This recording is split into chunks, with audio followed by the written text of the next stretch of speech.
Today placement success story நான் பார்க்க போகிறது தம்பி பிரபாகர். ஸோ அவர் எங்களோட டைப் கம்பெனியில் சாஃப்ட்வேர் டெஸ்ட் இன்ஜினியராக ஆஃபர் வாங்கியிருக்காரு. ஸோ அதுக்கிட்ட அவருடைய இன்டர்வியூ எக்ஸ்பீரியன்ஸ் பற்றி சொல்லுங்கள். உங்கள் நேட்டிவ் என்ன, எந்த காலேஜில் படிச்சிங்க, எந்த வருஷம் பாஸ் அவுட்டு, என்ன டிபார்ட்மெண்ட்? என் பேர் பிரபாகரன். என் நேட்டிவ் வந்து சிவகாசி. அங்கே பக்கத்தில் triple college of engineering B mechanical engineering. அப்புறம் 24 பாஸ். இது எத்தனை இன்டர்வியூ உங்களுக்கு? இதுதான் ஃபஸ்ட் இன்டர்வியூலே ஆஃபர் வாங்கிட்டீங்க. சூப்பர். ஸோ மொத்தம் உங்களுக்கு என்னென்ன இன்டர்வியூ கொஸ்டின்ஸ் இருந்துச்சு? எனக்கு அதிகமாக மேனுவல் டெஸ்டிங், அப்புறம் ஆட்டோமேஷன் அதிகமாக கொஸ்டின். அப்புறம் ஹிஸ்ட்ரியில் வந்து ப்ரீ போட சொல்லுவாங்க. அப்புறம் பேசிக்ஸ் ஜாவா கான்செப்ட். அதை கொஞ்சம் சொல்கிறீங்களா? இப்போ கொரி என்ன எழுத சொன்னாங்க? எஸ்கியூஎல் எஸ்கியூஎல் கொரியில் வந்து 2 டேபிள் கொடுத்து அதில் டிசைன் பண்ணி எடுக்க சொன்னாங்க. ஓகே, டிசைன் யூஸ் பண்ணி கொரி கொடுத்தாங்க. ஓகே. அப்புறம் வந்து ஒரு நார்மலாக ஒரு 2 காலம்ஸ் எப்படி எடுக்கிறதுன்ற மாதிரி கொரியில் சொல்லியிருந்தாங்க. அப்புறம் வந்து 2 காலம்ஸ் எடுக்கிற சும்மா ஜஸ்ட் செலக்ட் கொரி போட்டு ஒரு டேபிள் 2 காலம் மட்டும் எனக்கு ஃபில்டர் பண்ணி கொடுங்க. ஓகே.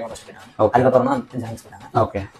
அதுக்கப்புறம் ஜாவாவோட ரூட் கான்செப்ட் இருந்தாங்க. என்கேப்சுலேஷன், அப்ஸ்ட்ராக்ஷன், தியரிட்டிக்கலா வாட் இஸ் தியரிட்டிக்கலா. ஓகே. என்கேப்சுலேஷன் என்ன, ஃபர்ஸ்ட் என்னன்னு சொல்லிட்டு அதுக்கப்புறம் அது ஃபுல்லா எக்ஸ்பிளைன் பண்ணுவாங்க. அதுக்கப்புறம் வந்து மேனுவல் டெஸ்டிங் வந்து ஃபங்க்ஷனல் நான் ஃபங்க்ஷனல் டெஸ்டிங் அதெல்லாம் கேட்டாங்க. ஃபங்க்ஷனல் டெஸ்டிங்னா என்ன, நான் ஃபங்க்ஷனல் அதுக்கு என்னென்ன டூல்ஸ் இருக்கு அதெல்லாம் கேட்டிருப்போம்.